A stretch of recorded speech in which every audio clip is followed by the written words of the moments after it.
And Gary Densham on the line. He lost in round 2 at Norwalk to Robert Height. He'll face Jack Beckman. And take a look at this first off the line. Again, some things we don't count, so we get pure numbers there. And you see Tony Petragon leading the list at 83% of the time he's first. Jack Beckman right behind, just under 80%. Those are good numbers if you can carry those out through the year. So Beckman and Gary Densham. Fast Jack, the defending champ. He won here last year over Ron Cass. He would also go on and win the race at Seattle, but he couldn't sweep the Western Swing, the Denver, Seattle, and Sonoma, California run.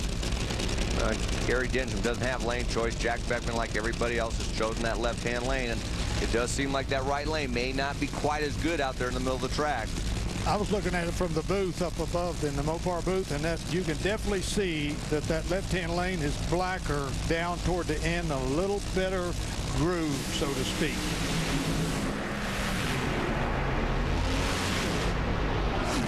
And Beckman with the hole shot, 436, 281 miles an hour. And he moves ahead. Well, we talked about that number of him being first off the line just under 80% of the time. He did it again, had 300ths of a second advantage off of the starting line over Gary Densham. He needed it because Gary Densham was running almost 200ths of a second quicker. The end result is you add the numbers up. Jack Beckman gets the win by just a nod. And that's our Motel 6 Who Got the Light. The whole shot win by Jack Beckman. A drought has been broken for Jack Beckman. He hadn't been able to get round wins, and now you got a couple of them as the defending champion. What is it about the Western Swing? What is it about the thin air of Colorado that's got you charged up? I don't know. I feel lightheaded. Maybe that's the deal, is it's a thin air. You know, it's nice. We haven't seen a round wind light since Gainesville first round. And I tell you, I thought the wind light was broken when it was in our lane first round. So now to get this Valvoline MTS Dodge Charger, and then Don Schumacher has been so good to this team. He's provided us the resources. We got Johnny West, we got Tommy DeLago, Ed McCulloch's helped out a little bit on the tune-up. All the guys on this team are busting their chops. We want another winner's circle. Yeah, and we'll talk eventually about what it's like to run at 1,000 feet instead of 1320. Gary, I can talk all day to you, man. Anytime you want. Thanks, guys. Thanks. Here is Jack Beckman and Cruz Pedregon. Cruz has never lost to Jack Beckman, and this is their 5th matchup. Paul, one of the things the fans are noticing, and you can probably hear it at home, the cars sound a little poppier here. I finally asked why, in addition to the 90% nitromethane, it's the fact that the compression the cars are running this weekend combined with the fact that they're going up their lean. That's what makes them really poppy.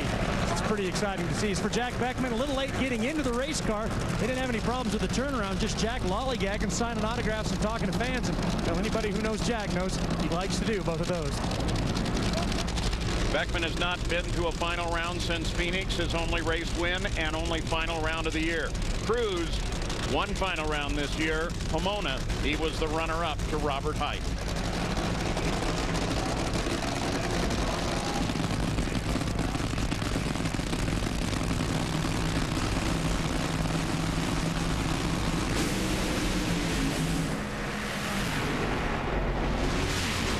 Jack Beckman puts the Mopar into the final, a 433, 290 mile an hour pass. Fast Jack has a race car once again. Your defending champion here up on the mountain really seems to have a handle on this place. Take another look at it. Cruz had a cylinder out right at the head of the throttle. Once again, you see a lot of that because it's very hard to light the fuel up here with this altitude, even with a supercharger on the car. You heard Dave talk about raising that compression to try to build some more heat in that combustion chamber to burn the fuel, but sometimes it just ain't going to happen. But that team right there, they had all 8 lit, and they won.